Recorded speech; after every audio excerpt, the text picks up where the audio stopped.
have you ever used the Scrum? Basically, you're all willing to use it, or you actually use it already. Regarding what is Scrum, it's interesting to see that people still answer an efficient project management technique, even though the aim of this meetup is for the is for me to actually present the fact that Scrum is not a project management tool. A set of rules that is required to be considered agile. Sadly, it's not only Scrum that is considered an agile framework. We have someone trying to speak, I believe. Okay, it's gone now. We are live, why not? What is required for Scrum? Jira, yes, obviously the one software we all use, but it's actually not required in Scrum. And basically, most people by now understood that the answer D is actually the right answer. And we often hear about Scrum. Why is it so known? It is not the only agile framework that works. There are others out there, and it was not the only available framework at the time Agile started to be known. We can actually answer that during the Q&A answer, as a Q&A session. So let's go back to the presentation. Hello, everybody. I am Arthur Evrard. I'm a developer at The Edge. So The Edge is a company that offers cloud-based e-commerce solution for hotels. We serve more than 12,000 hotels in more than 100 countries. And we basically do around everything needed for hotels. It goes from creating their websites to helping them decide the right price for a room, and everything that is in between, and it even includes the connection to hotels.com. I love making terrible puns, so if you catch some, please tell me at the end of the meeting. It will be a joy to see that you caught some of those. I love Scrum, and I actually hate Scrum But. So what is Scrum But? Scrum But is the painful way of doing Scrum, because Scrum But is I'm doing Scrum, but I took some part off. But we are using it for actually only for management and not for actual work. So if you take a look at the front page of the internet, and I'm sorry, Reddit, this is not you, this is Google. Scrum is often thought of as an agile project management framework. It comes from Atlassian.com, or sorry, my search was in French, so I had a French result. Un cadre de gestion de projet agile, which is actually an agile project management framework. So what does it mean in reality? In reality, thinking of Scrum as a project management framework usually means that your boss is saying, we work with Scrum to better manage devs and their tendencies to be late. Or your product owner says, well, we have 30 points of velocity this sprint, please complete this list of tasks and basically do what you can with that. Or Handhunter number 42 answers you in an audition and answers, yes, of course, we manage project in Agile. We even use Scrum. So yeah. I listed quite a few bad tendencies that are painful for devs and hurt your productivity. I won't go over each of those because your mileage may vary, and basically It is only my personal experience, but I've seen that in my experiences and in other experiences, people who try to work with Scrum. The same can be said for product owners, tech leads, and Scrum masters. Usually when you use Scrum as a project management, you have to create some reports. And yeah, sometimes it takes so much of your time that you actually can't work. So what's the common theme in all of these problematic things? Scrum is not a project management tool. And usually people you work with are not children. When you look at how Scrum is implemented, usually when you create metrics and you pay someone related to those metrics, usually the person that has to fill in those metrics will manage to actually meet the required amounts, regardless of it's actually true or not. You may have a very competent team, you may have a very professional team, but if you measure their performance and you actually ask them to match some metrics, they will match those metrics. And metrics don't make your product work. It's not because you've delivered 32 points instead of 30 that your product is actually better than what you would have done if you had not measured how fast devs can work. On a side note, people are not robots. What I mean by that is that people usually try to find meaning in their lives, and meaning in their life usually means that since work takes about half their working day, people will actually try to find meaning at work. And finding meaning at work usually means that if you allow them to work efficiently, they will give you their 100%. And finally, usually we work with qualified and capable adults, so we don't have to treat them as children. Once we've seen that, what's the ideology behind Scrum? So Scrum is not about project management. Scrum is about trusting valuable assets to do something valuable. I'm gonna quote a bit here, and it will be the same for the rest of the session, because basically I try to summarize things up. But if you look at the original source for things, which is a Scrum guide, you avoid thinking that Scrum is an agile management for project management framework. So Scrum is found in an empiricism and lean thinking. Empiricism asserts that knowledge comes from experience and making decisions based on what is observed. So it's quite the contrary to what you usually have when you are doing project management. You do not plan things for 6 months, for 1 year, etc. You expect something to come, but you don't plan things for the years to come. Lean thinking reduces waste and focuses on the essentials. So this is a new addition to the Scrum Guide in 2020. The lean thinking is a nice addition to have. So regarding Scrum, if we look at Scrum, the first things that come are not the events that everybody know. It's the core values: transparency, inspection, and adaptation.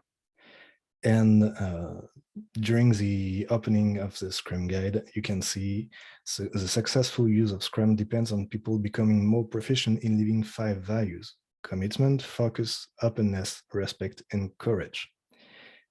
What struck me there is that the successful use of Scrum does not depend on people becoming proficient in their work, like they don't become more efficient because they become more efficient with coding. They don't become more efficient because they can give better presentations about their work or better reports. It's by leaving some values that basically nobody knows about Scrum. If you look at what the Scrum Guide has to say about management, you can see that it has very little occurrences of it. Basically, the few occurrences are regarding the team's self-management and cross-functionality. You have a bit of item regarding product backlog management, and basically that's it. The only real meaningful use of management in the Scrum Guide is to say that the team needs to be self-managed. If you go the other way around and go towards what the Scrum Guide is really about, and by extension what Scrum really is about, it's about value. You have way more occurrences regarding value. That makes 24 occurrences in a 20-page guide. When I mean it's 20 pages, it's 20 pages printed in big fonts, and usually it's really an easy read, like 45 minutes to 2 hours, depending on how quick you read. So yeah, Scrum is all about value. As I like to summarize what is in the Scrum Guide, if you have PowerPoints and burnout charts and as output of your sprint or organization, you're doing something, but it is not Scrum. And regarding value, Scrum's main purpose is the creation of value, not PowerPoints, nor metrics. So once we've seen what Scrum is about, what Scrum is not about, how do we get to use it? How do we get to love it? Basically, for all those who actually have worked with Scrum, what I will present to you is a lesser version of what you know. Not meaning that it's not as efficient, it may be even more efficient, but it's just that you do not need, for instance, perfectly defined USs before starting your sprint. You do not need to justify your values through numbers or through lengthy daily meeting speaking time. So it's not because you speak for long during the daily that you bring value. You bring value during the day, and during the daily, you do what is expected to be in the daily. But you do not need to prove your value because everybody believes that you will bring value if you are giving the right tools.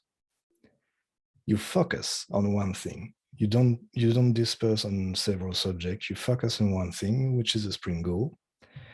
And for instance, it's something that is really important for people. They often misunderstand that you can actually adjust the sprint contents. So I'll talk a bit later about what is a sprint, but it's really a common misconception that you cannot change anything once it's started. And last, you adapt to your ever-changing environment and requirements. That's the concept of the Agile Manifesto. You don't go too hard on positions. You basically adapt.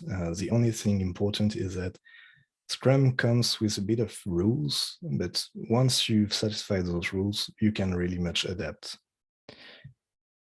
And on side notes regarding adaptation, I'm quoting the Scrum Guide here. Adaptation becomes more difficult when the people involved are not empowered or self-managing. The Scrum team is expected to adapt the moment it learns anything new through inspection. So basically, we need people to have agency on how they do the work, and if they find something, they will need to have the courage regarding those values that we talked about earlier. They will need to have the courage to actually change things. So, as we discussed a bit earlier, Scrum is not a project management method. Scrum is not a guide to getting paid more. I know the certifications are juicy and can bring you some good money, but it's not the reason why we do it. And Scrum is not something you can take parts of. Here is again a bit of quotes from the Scrum Guide. Each element of the framework serves a specific purpose that is essential to the overall value and results realized with Scrum. Changing the core design or ideas of Scrum, leaving out elements or not following the rules of Scrum causes the problems and limits the benefits of Scrum, potentially even rendering it useless. If you want me to translate that in a bit of simpler words, just because you call it Scrum does not mean you're actually doing it. For instance, if you don't allow full control to your Scrum team, if devs don't want to work on things because the items are not completely defined, if the devs don't choose their velocity, or if you ask anyone to meet metrics in order to get to the next payment or to get the next pay raise, you're actually rendering most of the efforts you've done regarding Scrum useless or even detrimental. Once we've said that, Scrum is a framework that places value and humans above the rest. It's a minimal set of rules, so it's a set of rules that you have to follow if you want to go for Scrum, but it's really minimal and you can actually adjust many things. And it's an ideology that empowers you to bring change to the world because it's oriented towards value and towards what you are creating. It's adaptable, it's lightweight, and it's down to earth. So how does it work? Well, I'm sorry for the rudeness, please excuse me here, but start by reading the fucking manual. The Scrum Guide is free, it's available for everyone. You don't need requirements. Basically, you can just go on the internet. It's really the second or third link you will find on Google. It really helps to understand how Scrum works. To summarize it though, because I won't have you go ahead and read it right now, you need to empower your teams because they need to have agency. They need to be able to think by themselves and to actually act by themselves. You need to trust your team to actually want to help you. That's just what I told before. People want to find meaning in their work, and meaning actually comes from being able to actually doing meaningful work, so helping you. You need a Scrum Master. It's a bit of I know it's a bit of a discussion regarding the Scrum Master because the Scrum Master can also be a dev. In rare occurrences, it can also be the PO. The Scrum Master is basically the one that is responsible for checking you still doing Scrum. So you need someone to pay attention to the fact that you're still in the framework, or if you are deviating from it and going to something that is not Scrum. It's okay to do something that is not Scrum, but not if you're actually achieving, if you're trying to achieve being in Scrum. And lastly, you need to stop thinking that more is better. Usually, just because you're doing more points doesn't mean you're doing more work. And usually, value often comes from less angry client calls and less bugs in production. So bigger numbers aren't always a good thing. As I told you before, Scrum is based on 3 pillars. And it's interesting because when you hear of Scrum, you hear of the 5 events that are in there, the sprint, the daily meeting, the daily stand-up, but nobody knows about the 3 pillars that Scrum is based upon. First off is transparency, because usually you need to have meaningful information, and if you don't, Basically, you can take all the decisions that you want, but you won't be achieving meaningful results.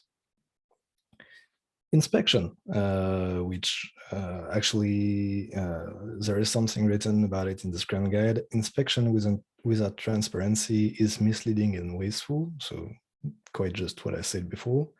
And adaptation, lastly. And basically, Scrum Guide says inspection without adaptation is considered pointless. Scrum events are designed to provoke change. So what does it mean? Basically, Scrum is based on empiricism. So you can't take good decisions if you have if you are just building on air or just some vague plans that someone had in his head. You actually need to have some some feedback, some values, inspect the feedback, and from the feedback you can actually move then. So this is the core pillars for Scrum. Here are the 5 values. So I just talked about them really quickly. The first one is commitment. So what the Scrum Guide has to say about it is the Scrum team commits to achieving its goal and to supporting each other. Focus. Their primary focus is on the work of the sprint to make the best possible progress towards these goals. Openness. The Scrum team and its stakeholders are open about the work and the challenges. Respect. Scrum team members respect each other to be capable, independent people, and are respected as such by the people with whom they work. And courage. So the Scrum team members have the courage to do the right thing, to work on task problems.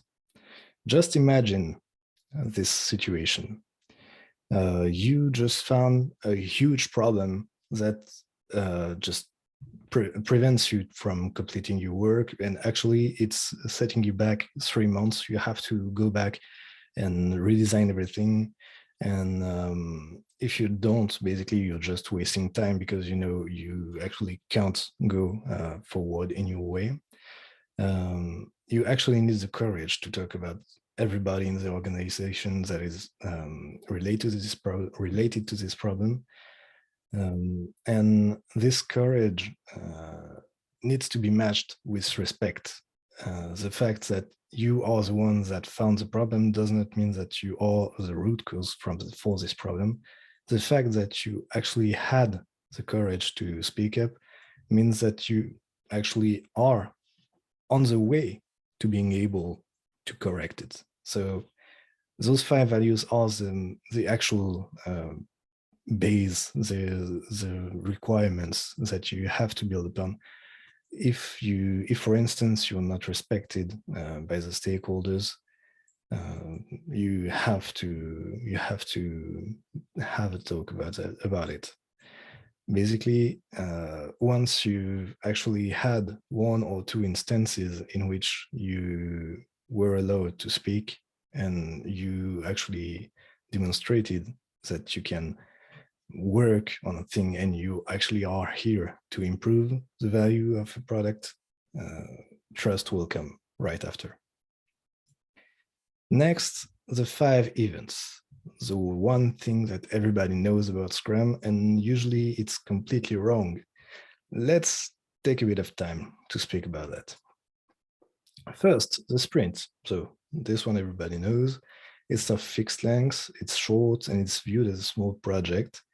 Interestingly enough, this project is kind of considered a proof of concept, because as we don't know about the future, as long as it is not released in production, or as long as it is not tested and you actually have metrics regarding its usage, it's basically up in the air. You don't know if it brings value to your product.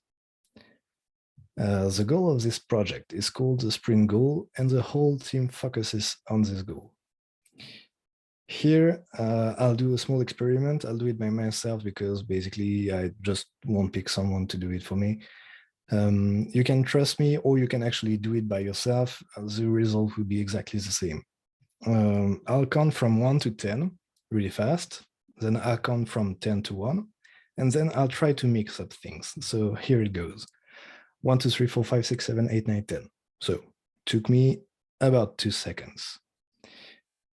I'll go backwards now.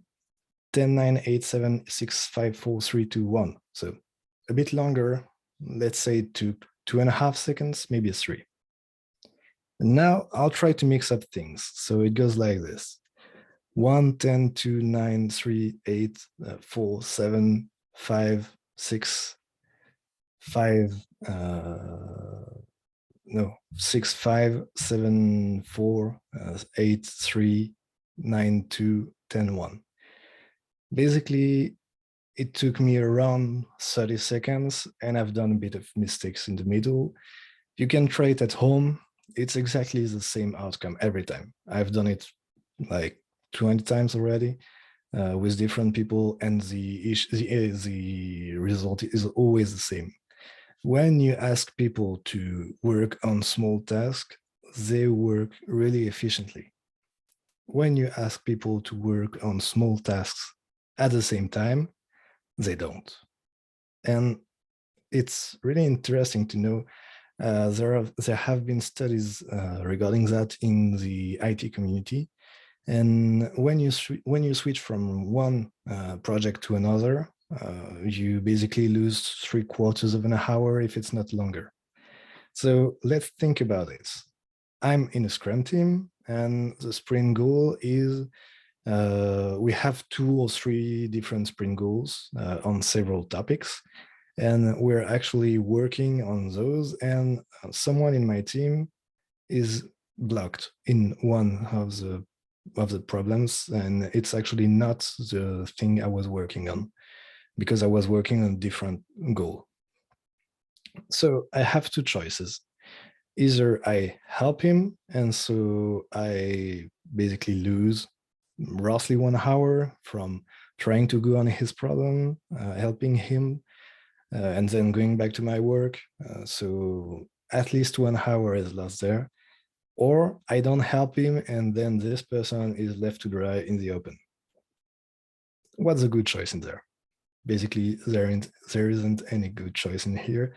And this is one of the reasons why Scrum advises really strongly for one sprint goal, and it is the focus of the entire team for the whole sprint. Lastly, as I was speaking about it a bit earlier, the scope may be clarified during the sprint and clarified as issues are discovered. So if you encounter trouble and some things that were not perfectly drafted, then you can actually change things a bit as long as it is still within the sprint goal. And its max duration is 1 month. Next, the sprint planning, one of the 2 ones that people really don't understand. The sprint planning only has a simple rule, and it is to answer 3 questions. Why is this sprint important? So, said in another way, what is the goal for the sprint? And the product owner gives its vision for the sprint. And then the Scrum team drafts a goal together. Interestingly enough, it's not written in the Scrum guide that the product owner drafts a goal. It's the Scrum team, meaning the developers are taking part in this discussion. Second point, what can be done? So the developers discuss with the PO about what are the items that they are to embark during the sprint. Okay, stop. Let's read it once again. The developers discuss with the PO about what are the items the developers are to embark during the sprint. It's not the product owner that drafts a list of a to-do list and developers have to do it. The developers take from the backlog what is meaningful for the sprint goal, and they strive to achieve it. Obviously, they work towards the sprint goal that was drafted with them, and they can discuss about the items, and often they will split it into small parts. This is the third question that needs to be answered in the sprint planning. How will it be done? So the devs take their time, split items in small things. So interestingly enough, in the Scrum guide, it is written the developers often is in the Scrum guide, split the items into shorter items. So this is where your mileage may vary actually. But this is the only 3 questions that need to be answered in the sprint planning. You have all agency to do everything you want in between. You can have tools to help you, but this is the 3 questions.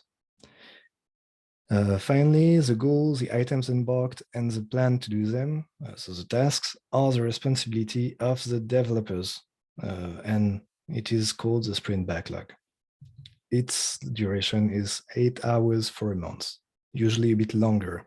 Usually it's a bit shorter in real life, and usually we don't answer all 3 questions, so I'll just leave to you to think about it. The daily Scrum. Okay, the daily Scrum. It is never mentioned as a stand-up meeting in the Scrum guide. So yes, it can be done that way, but it is not required to be that way. It lasts 15 minutes max, regardless of the size of the team. And the developers organize themselves as they see fit, as long as they aim towards the sprint goal and produce an actionable plan for the day. So if you think about it, the goal of the daily Scrum is not to list what you've done the day before. They actually inspect the progress towards the sprint goal, and it's the only mention about the past regarding the daily Scrum for the in the Scrum guide. And if the product owner and Scrum Master currently work on some product backlog items, they take part as developers. If they bring value to the table, they will actually take part in the daily Scrum as if they were developers.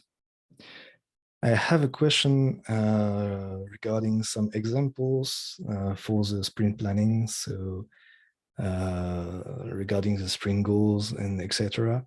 I believe I do not have the time to tackle it during this presentation. We'll see if we have enough time during the questions time, or if not, we can discuss it at length. I'm joinable in LinkedIn, on LinkedIn. You can touch me regarding, you can contact me regarding anything Scrum, and I will be glad to answer you.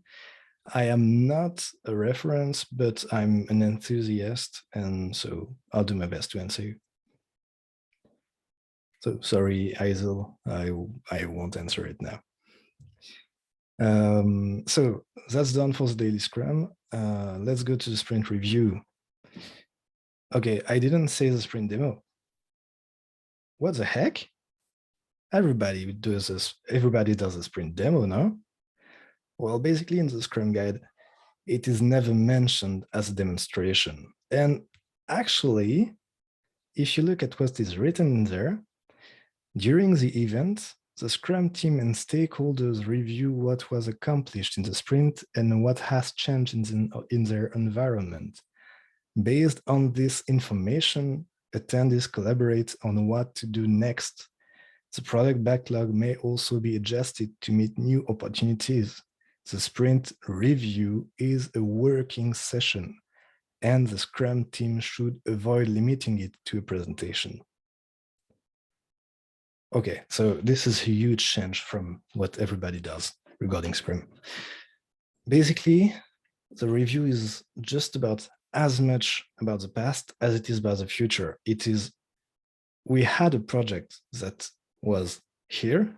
We had a product that was here. We've bring this product to here during the sprint. And we are aiming to go there in the next sprint.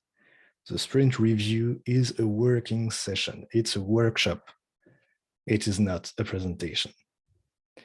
It lasts max 4 hours for a month. And actually, I have a fun fact regarding that.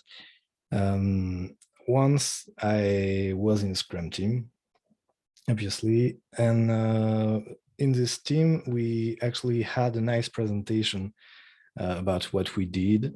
We had some interesting slides with screens of everything, but the sheer time taken for reading this presentation made that the stakeholders asked us to just send them the presentation, and we actually didn't see them anymore. So we sent them a nice PowerPoint every 2 weeks, and that was it. We didn't speak to each other. So it's a horrible way of trying to meet their needs. Lastly, the sprint retrospective. So this is the one everybody knows. The retrospective is time for looking back and improvement. If you had some big troubles or things that you didn't take the time to clear out perfectly, it's the time for postmortems, so going back on incidents and stuff like that. And the most impactful items can be added to the next sprint backlog, so you can actually see them as meaningful work that brings value to the product if an impediment actually hinders you in bringing out value to the product. Its duration is max 3 hours for a month. The outcome of Scrum is 3 artifacts paired with a commitment. So each artifact has a commitment, and we'll just take a bit of time to discuss those. First, we have the product backlog. So the product owner is accountable for its establishment, but as we've seen, the devs actually take part in its establishment. They refine the product items, the product backlog items, so hence the name PBI. And basically, it's the product owner is accountable for it, but basically it's hand-in-hand work with the product owner and the devs. It has a commitment, which is the product goal. So we've just spoken about the sprint goal. So just to explain it a bit better, the sprint goal is what is the objective in the short term. The product goal is the direction in which a product is brought or created. So if you can think of a roadmap for a product, basically it's not that. A product goal is, for instance, having the best booking engine in the market, having an efficient booking engine, having a friendly website, having basically it's a long-term goal for a product. It's not a list of features. If we talk about the sprint, and we'll talk a bit about the sprint goals that help realize the product goal, the developers are accountable for the creation of the sprint backlog. So we just talked a bit about it earlier. The developers are to embark items in order to realize them during the sprint. It consists of why, the sprint goal, what, the product backlog items that are taken, and how, so the fine-tuning of items, and this is how we will actually do the work. The whole team works together to bring this goal to completion, and the sprint backlog has a commitment, and the commitment is a sprint goal. So the sprint goal is For instance, so I'm I'm actually giving some examples. ISO. The Spring goal may actually be, for instance, have the Facebook connection ready and up in prod for the next week. So it's not a list of items. It's once again a feature that requires some items to be done. It may be larger than a feature, but you understand the concept. It's where will we bring the product next sprint. You're welcome, Aisel. And lastly, the third outcome of Scrum is the increment. Basically, it's whatever small bricks you need to create the product. So in software, it's often referred to as features, but if you work in hospitality, it may be stays, or it basically is whatever you need to realize a product. The Scrum team as a whole is accountable for it, and the commitment for the increment is a definition of done. I'm not sure if everybody has heard about it. The definition of done is basically a list of features that, not a list of features, a list of gates that every item has to pass. And if it doesn't pass it, basically it is not done. What done means, basically, if you're working with software, it means it can go in production. And usually it refers to something as quality checks. So in software, you can see it's QA, but it can be anything that is related to quality. It can be that it checks some definitions, some expectancies, and it can be anything in between. If an item doesn't meet the definition of done, an interesting thing is the Scrum Guide explicitly talks about the fact that it is not even mentioned in the review. Why? Because Scrum aims to bring out value. And if it is not done, it does not bring value. If it is 90% done, it is not done and it doesn't bring value to the product. So this was the last thing from the Scrum Guide. I really glanced over the roles of Scrum. They are well defined in the Scrum Guide, and I advise you to take a look at it once again. What are the benefits of using the real Scrum, not the one that brings out PowerPoints? First of all, it's about value. All Scrum is about value, and actually it's the only thing that is expected to come out from Scrum. It's to bring out value to your product. We have discussed a bit about what are the means and what are the reasons, but basically Scrum brings out value. And lastly, the new addition to the Scrum Guide in 2020, it's the lean thinking. The lean thinking basically means that you remove all useless overhead. So all useless overhead usually means things that people told you were Scrum but weren't, because they heard it from someone that heard it from someone that learned it from a coach that learned it from some website on the internet that told them that Scrum is a product management framework. Basically, just go back to the basics, get rid of every overhead, and just go to the simple things. So we'll just go a bit about the tools and how to go a bit further. So where do I find resources regarding Scrum? First of all, scrum.org. This is where the Scrum Guide is. So a sister website is basically correlated to scrum.org, and you can find it in scrum.org. But yeah, go to scrum.org. They have webinars, they have tools to learn, they have articles, they have blog spots, they have the Scrum guide. So basically go for it if you have any question regarding Scrum. The second one is just something I'm not affiliated to with the website. It's myagilepartner.com. It's just a nice website that actually sticks close to what is in the Scrum guide.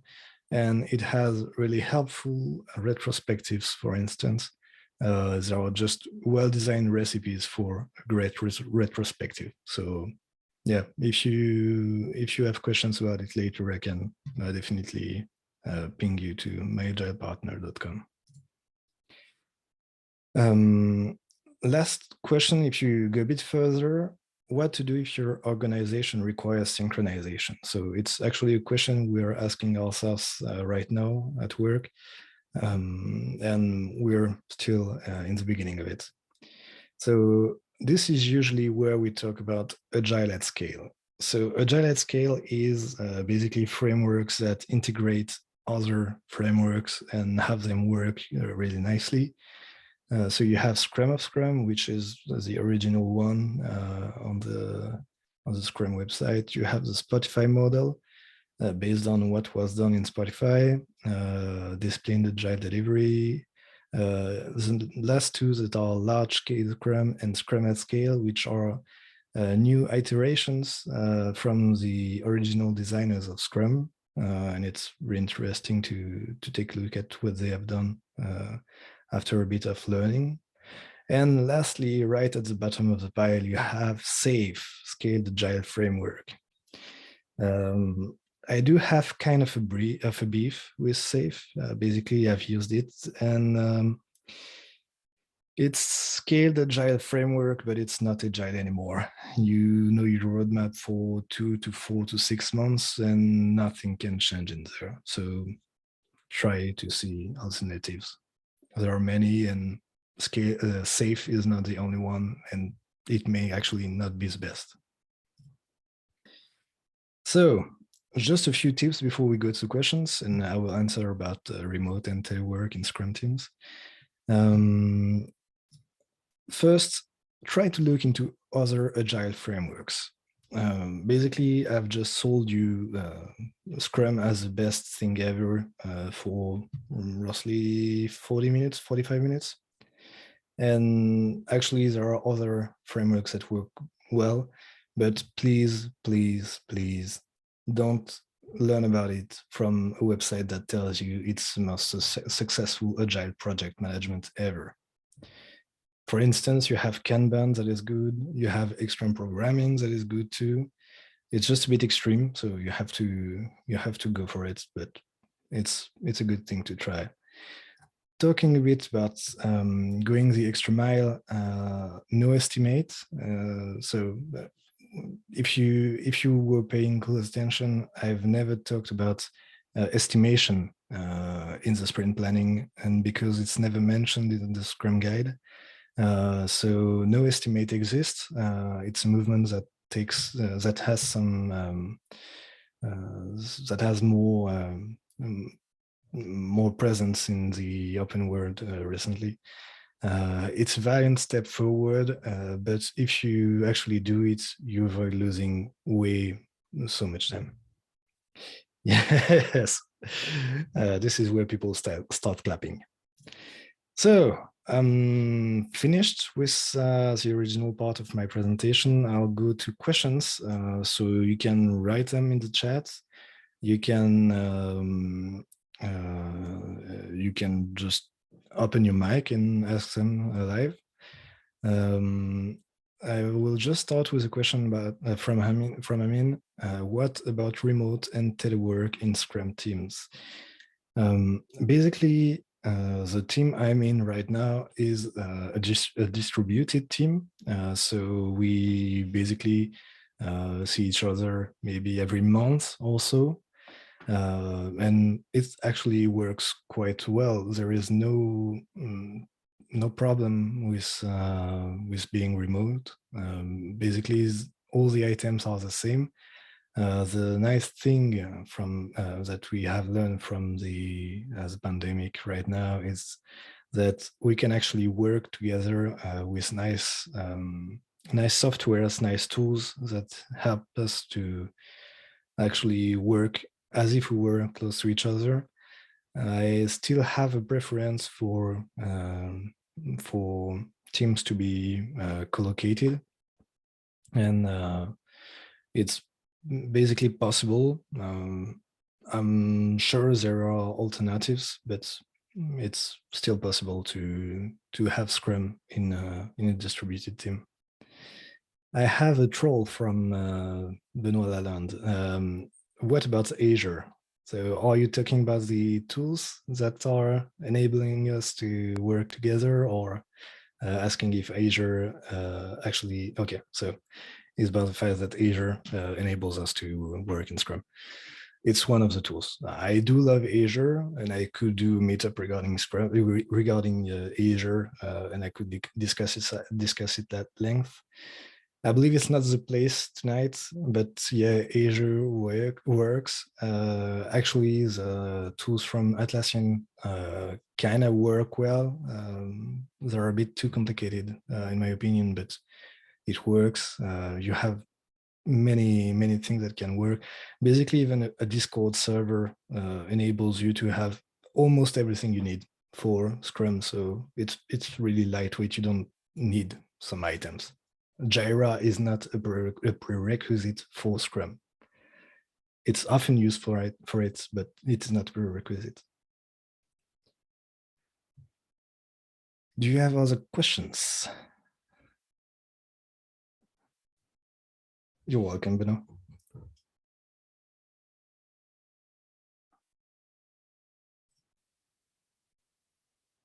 So do we have any other question? If not, I'll go to my FAQ, trying to answer questions that aren't asked. It's always a risky try, because I won't know if it's, you're welcome, Louise. I won't know if it's actual questions or if it's just me inventing them. But if I don't have, I will go to my FAQ. So yes, what to do when items do not meet the definition of done. So I've talked a bit about it. They aren't spoken of in the sprint review, so that's a given. And the Scrum guide is actually extremely specific about it. It doesn't say, well, you've done 8 hours out of the 10, so you close your ticket with 8 points, and you create a new one with 2 points, and it goes in the next sprint. Items that aren't finished go back to the product backlog.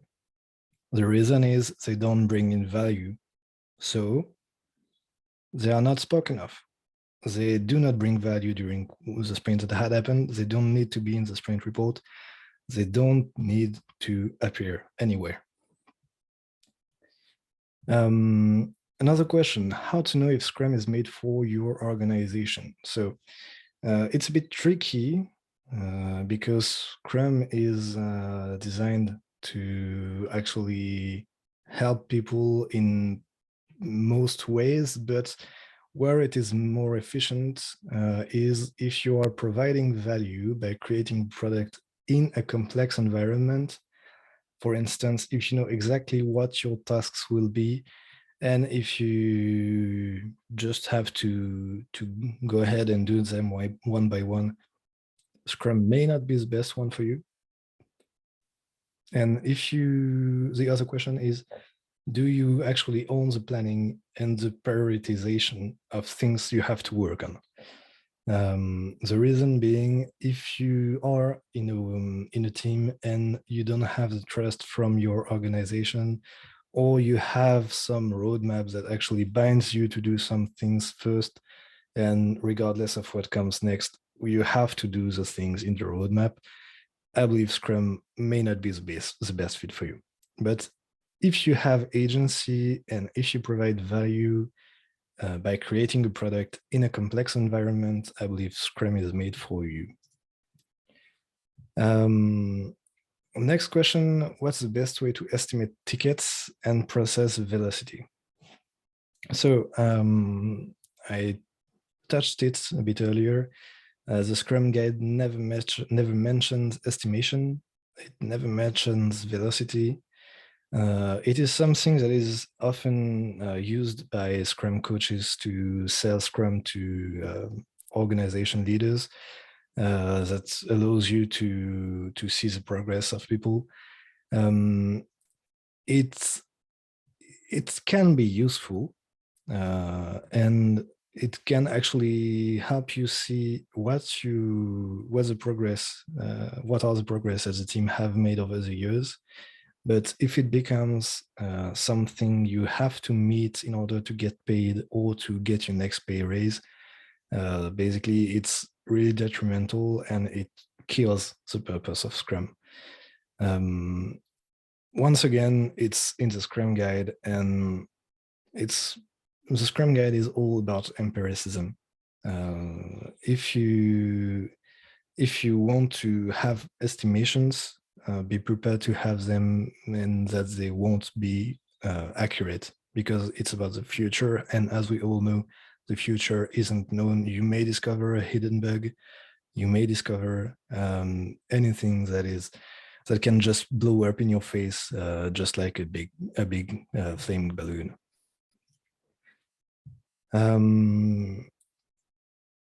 Next, I don't have a dedicated product owner or Scrum Master.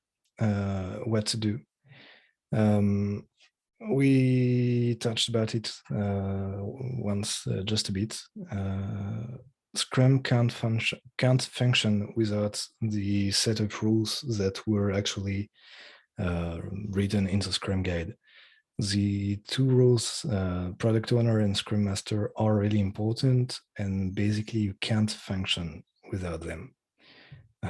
It's the most important thing. And if you want to start with Scrum and your organization isn't ready for it, you can actually teach them about it, and you can actually discuss it and try to find someone in your organization in order to help it. Okay, Alois. So if empiricism pushes the team to alter or reject some of the things in the Scrum guide, is it fine to do so? This is quite a touchy question because it's at the border of Scrum. Basically, Scrum is a framework that works as long as you follow the rules. If you start to ditch things, you're not doing Scrum anymore. I'm not saying it can't work.